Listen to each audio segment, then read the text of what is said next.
Hello and welcome. I am Annette Reeder from thebiblicalnutritionist.com, and I just want to say thank you for joining us here on this YouTube channel. Today it's Q&A Monday, which means I'm answering your questions. And the questions today are about biblical food as medicine.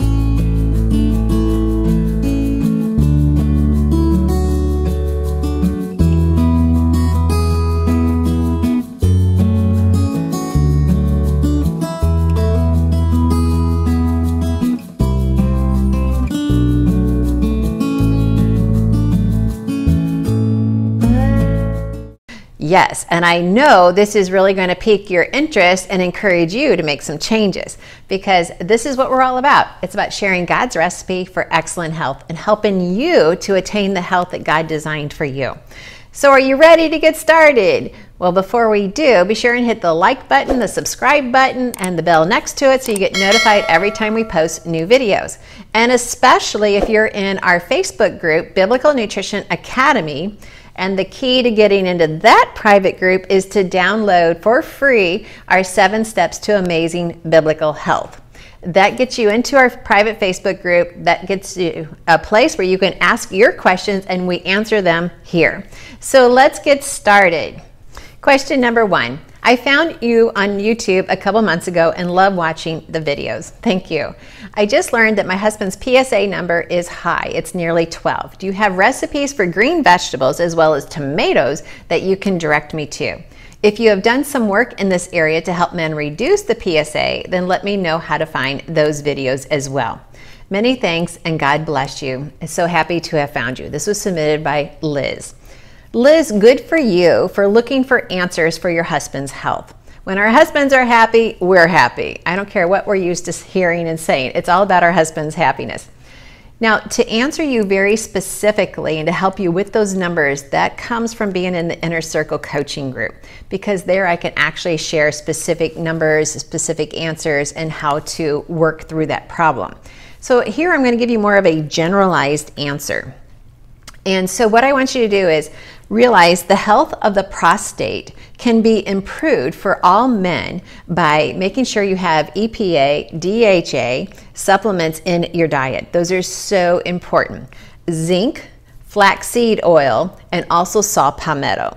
Those are the ingredients that every man needs to have in his diet and in his supplements every single day. I do not let a day go by without my husband having zinc and saw palmetto. And then, so he has the zinc in his multi. We also take an extra zinc. He has the saw palmetto in his supplements. And then the EPA and DHA is in our omega supplement. And then we add flax seeds to his smoothie every morning. That is just to protect the health of that prostate. And so I want to make sure his numbers stay low. Now, always remember, healing starts in the microbiome. The microbiome is, it's almost like you own the most prestigious hotel ever. And it is filled with guests. It is filled to the brim with guests. And you want to feed those guests the very best foods possible, because then they do their own work. They're their own maid of their own room. You don't need maids. They just have such happiness, and they just make you feel like, oh, I love what I do. When we feed our microbiome really good, healthy food, it's feeding all of the bacteria in that microbiome. And all healing starts in the microbiome. All disease starts in the microbiome. So good question on you to ask about greens and tomatoes. And I do have several, I don't even know how many, I have quite a few grocery discovery videos about different greens. In fact, I just did one last week about different greens as well. I have multiple videos on greens. So be sure and watch our grocery discovery videos either here on YouTube or jump over to our Facebook page, The Biblical Nutritionist. Then sign up for our 7 Steps to Amazing Biblical Health. It's an email series, and that's going to give you other tools for building health in your body. It's all free. And when you download or you sign up for that email, then you get entered into, or you get invited into, our Biblical Nutrition Academy Facebook page. And I can talk a little bit more freely there because it's private. Not 100% private, but it's more private that I can give more free answers. And so that is going to help connect us. It's going to help bring us together so we can talk about issues like this and get the results that you're looking for. Mind you, if he follows a very healthy diet and he adds in these supplements, I will actually put some links down below to the supplements that I use with my husband, and you can check those out. Then he is going to do really well and the numbers are going to come down. Microbiome, supplements, eat healthy. There's your answer. Thanks for asking this. Question number 2. Hello, Sister Annette. God bless you on this beautiful Saturday. I do have a question if you can. I wondered if it's safe for me to take half a teaspoon of cod liver oil added to 2 tablespoons of grounded flaxseed and 1 tablespoon of sesame seed.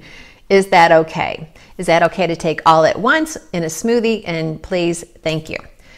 Okay, so thank you for asking this question. The answer is yes, it would be fine. See how your digestive system handles that much fat at one time. Some people have a very sensitive digestive system, especially if their liver is not as healthy as it should be. And if so, we would need to divide that out. I would do the sesame seeds and the flax seeds at one time of the day, and then the cod liver oil at another time of the day. So thanks for asking. Our next question says, I know this is random, but what do you recommend for flatulence other than a tablespoon of fennel seeds? Now, this flatulence is caused by an imbalance in the digestive system and fermentation. Now, the best option for everyone is to have digestive enzymes with your meal. An example of this is when I was working in the ER, we were doing 12-hour shifts. Well, that was when Beano came out, the product Beano. And we're all like, wow, I wonder how well that really works. And so in our not so bright moments, we decided, okay, on Saturday, we were all working together again. We had a 12-hour shift for each one of us. Let's all bring in a crock pot full of our favorite bean dish. Well, we did. And then we divided the staff into 2 groups. You are the Beano group and you are the not Beano group. And let's just see how well it works. Yeah, not always the brightest thing to do. So fortunately, I quickly moved into I'll do the Beano group because I don't want to be in the other group. So we brought in our crock pots early that morning for our 7 to 7 shift, and we had them ready for lunch. Everyone enjoyed their lunch, you know, in between taking care of patients and doing everything in the ER. And yes, so those of us that had the Beano proved that taking enzymes actually work. Those that didn't take the enzymes actually were making quick exits out the ambulance door just to kind of get out into the fresh air before they came back in to take care of patients. Now, we learned a couple of things. We learned that enzymes actually work if you take them with the first bite of food. And number 2 is don't do this test if you work in the ER, because our kitchen was in the center of all of the patients' rooms. And the aroma of all of the crock pots and the quick exiting of half the staff caused us quite a chuckle that day. But the patients were like, what is that smell? It smells like really good chili. It smells like, you know, it just caused too much unrest in the ER. But we proved digestive enzymes actually work. Now, here's what you need to understand when it comes to digestive enzymes. It's not just one size fits all. Every food category has a different enzyme to break it down. So you have enzymes for beans and legumes, you have enzymes for dairy, you have enzymes for protein. And so I personally, with most of my clients, will have them start, if they want to get healthy, with taking digestive enzymes. Now, I'll put a link to those down below so you can see what I take and see if it's something that you might be interested in. Now realize the one that I'm using now is different than what I used to use. The one I was using before worked, but it didn't cover all food categories. I want an enzyme product that's going to cover every food category. So no matter what you're eating in combination with other foods, you've got it covered. So if you are a person who has the embarrassing music of playing after you eat, then you might want to consider taking digestive enzymes. And it's because we've been eating so much processed food. Enzymes are actually in our foods to help us digest. That's what God designed. But processed foods have no enzymes. Therefore, we don't have what we need to break it down and to process it without it just fermenting and causing embarrassing music. So not only that, our pancreas makes enzymes. Different parts of our digestive system create their own enzymes to help all of this breakdown. But when we eat processed foods, it just slows the process. Foods ferment. It's hard for our body to break it down. A lot of times we're eating food that's not really food. It's just lab experiments. And so we have the after effect of fermenting and producing embarrassing music when you don't want it to play. So this is probably a lot more than you expected from this answer, but it was a really good question and one many people are glad that you asked. So thanks for letting me answer that. Our next question says, every time I drink kombucha, I get a yeast infection. Do you know why that is so? This is submitted by Carol.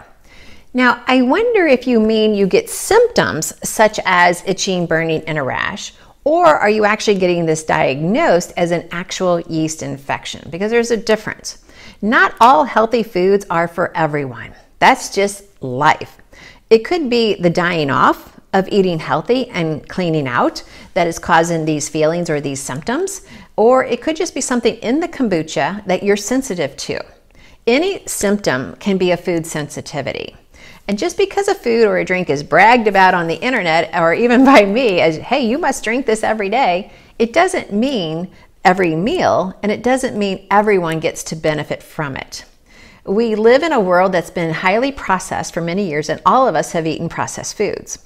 Either you've eaten it a long time like I did for 40 years, or you've eaten it a shorter time, praise the Lord, but we still have interactions in our body because of what we're being exposed to, and especially the stress that we're under as well. So just because a food is a healthy food or a healthy drink doesn't mean that you necessarily will get to benefit from it. And so what you want to do is just identify, was it truly diagnosed as a yeast infection? Was it a killing off of what was going on in your body as far as, the dying off of the unhealthy cells and the bacteria? Is it all of that that's going through? Also, a yeast infection can be a zinc deficiency, because zinc actually helps create that bacterial lining in the exit points of our body to prevent a yeast infection. And so there's other factors that can contribute to this. So there's a lot of things to look at, but now, number one we want to do is heal our liver. I would recommend fasting for physical health and then taking some herbs that help cleanse and possibly heal the situation. The herbs that I suggest are in a product called Reboot. It's a 3-day supplement for healing the liver and the kidneys. And it's from a company called Amari. I'll put a link to it down below. So thank you for asking these questions. These are excellent questions, and I look forward to talking with you again on our next Q&A Monday. On our Q&A Monday, I hope you have questions that I get to share and answer as well. And don't forget to sign up for the 7 Steps to Amazing Biblical Health. Join our private Facebook group. Ask your questions. Let's get to know each other, and let's start experiencing together God's recipe for excellent health.